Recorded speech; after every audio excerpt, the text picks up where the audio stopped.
Hi, my name is Daniel. There are several key factors that go into making a great presentation. One of the more important factors is making sure that your message is clear. Before you present, make sure you rehearse so that when you talk, the audience can hear you and understand your message clearly. Picture yourself as an audience member. Does the presentation look good? Does it make sense?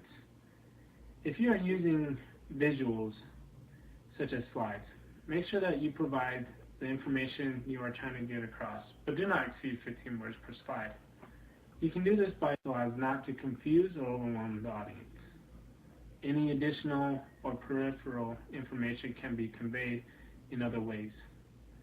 Next, you want to make sure your presentation is easy to navigate, or in other words, user-friendly. You can always use charts, graphs in place of numbers and words. Also, make the presentation eye-friendly by choosing the right colors and animations. Keep the PowerPoint organized, and at the end of the presentation, provide a brief summary of the information presented. Highlight any key points and readdress your main message.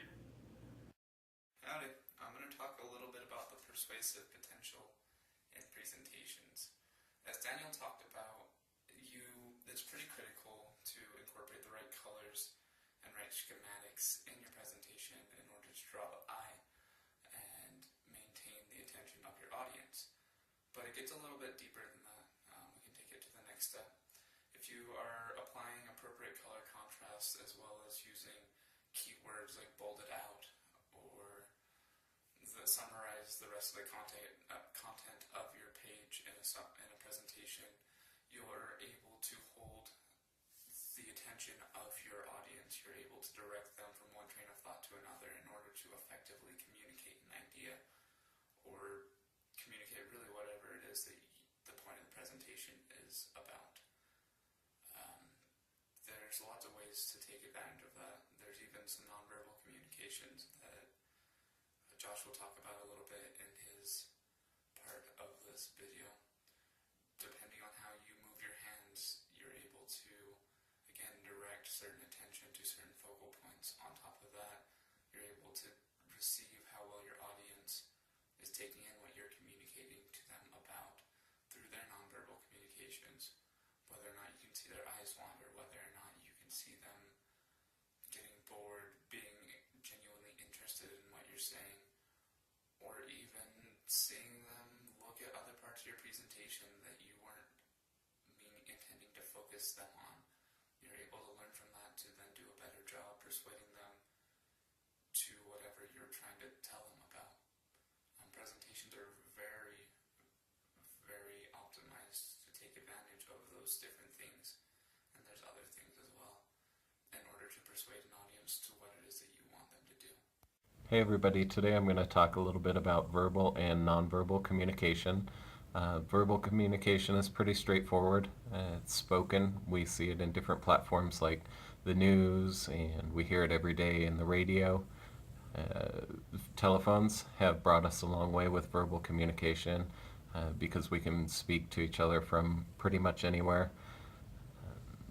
We're able to better persuade and inform people when using verbal communication. When you move to a form like nonverbal communication and you're communicating via email or maybe a chat on your computer, you might have a hard time persuading someone because you can't read their facial expressions or hear their tone, and that kind of moves us to nonverbal communication, which is body language, gestures, eye contact, posture, things like that.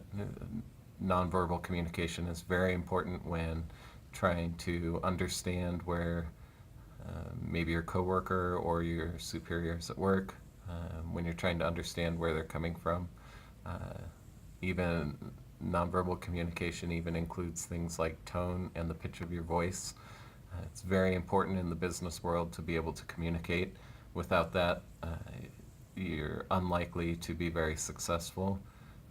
I've learned a lot just by looking online and listening to others.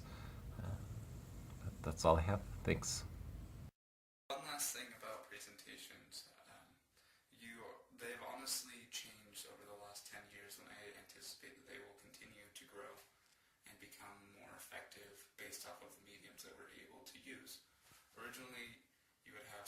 slideshow that you could use on a projector. And at that point, you would only be flickering through slides like you're looking through home videos.